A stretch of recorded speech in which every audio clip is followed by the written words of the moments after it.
Our next port of call was Kuching. This is the capital and largest city of the state of Sarawak, Malaysia, situated on the southwestern tip of Borneo Island along the Sarawak River. Known affectionately as the City of Cats, as Kuching means cat in Malay, it serves as the primary economic and cultural gateway to Malaysian Borneo. The city is famous for its exceptionally clean and organised streets, a diverse multi-ethnic population, and a relaxed, laid-back charm.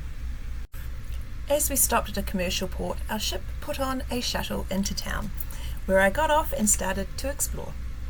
The cat theme of this town was immediately recognisable, from a giant statue in the middle of a roundabout to themed rubbish bins, and even the local mall had a cat security guard, which was getting pampered when I stumbled across him. I started my day with a leisurely stroll along the river boardwalk into town.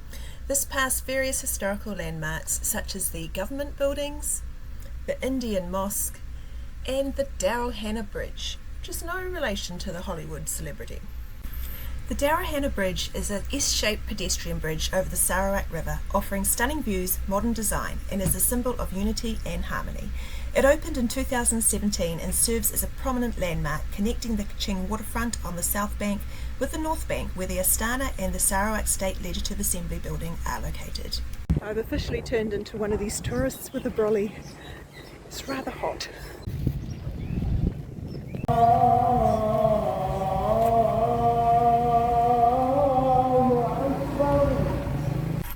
I decided it was time to hunt out some aircon, so after a brief stroll down Little India Street, I managed to find a mall and, more importantly, an ice cream parlour. No idea what I just ordered, but it looks good.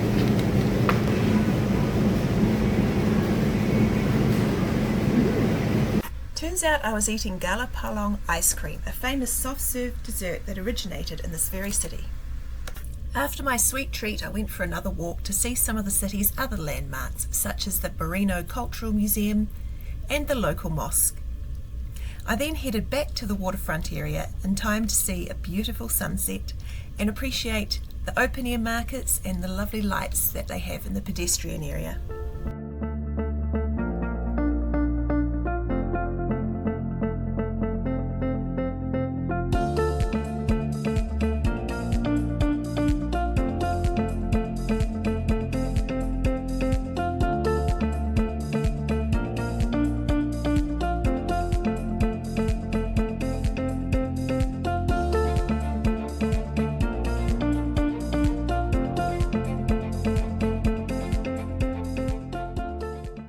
Another beautiful morning, and I'm up way too early, but I'm off to see orangutans today. At least that's what I thought. Unfortunately, we get to the centre only to find out that it is fruit season, and the chance to see orangutans are unfortunately very slim. We thought we'd give it a go anyway and did a half-hour walk to the feeding stations, where we waited for another half hour or more, only to find out that the orangutans were indeed not prepared to come down to be fed by humans today, which is actually nice because it means they can survive by themselves in the wild, and that's a good thing. After a brief look at the info centre, we walked back, got back on our shuttle and headed to our next stop for the day, a crocodile farm. Zhong's Crocodile Farm is a major wildlife sanctuary housing over 1,000 crocodiles and various exotic Bornean animals. While crocodiles are the main attraction, we also saw snakes, fish, including the snapping Amazonian Arapaima, the largest freshwater fish species in the world, various birds, otters, monkeys, and they even had a petting zoo.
After a quick look through the on-site museum, our stomachs were getting the better of us, so we headed to a local food court for lunch.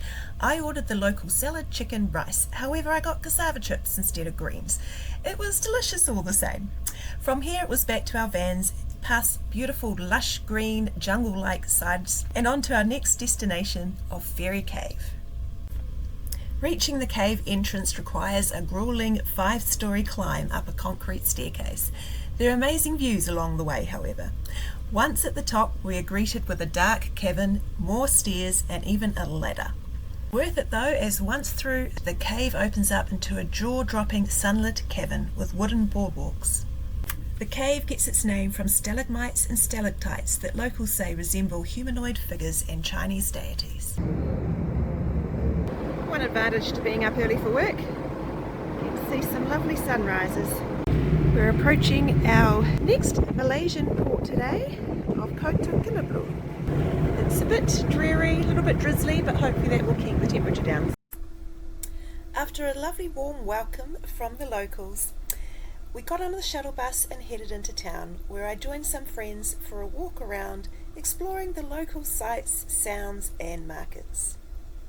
After a quick lunch, a few of us got in a grab and headed north to the Kota Kinabalu City Mosque, famously nicknamed the Floating Mosque, as it sits on a 15-acre site partially surrounded by calm man-made lagoon. Entry into this mosque requires strict adherence to Islamic dress codes, so we were kitted out in traditional Malay prayer attire. Now, if you've been following my journey from the get-go, you will realise that I am nearing the end of my 3-month onboard Odyssey trial. So you may be wondering, where to from here for me? Do I stay or do I go? I won't keep you in suspense for too much longer.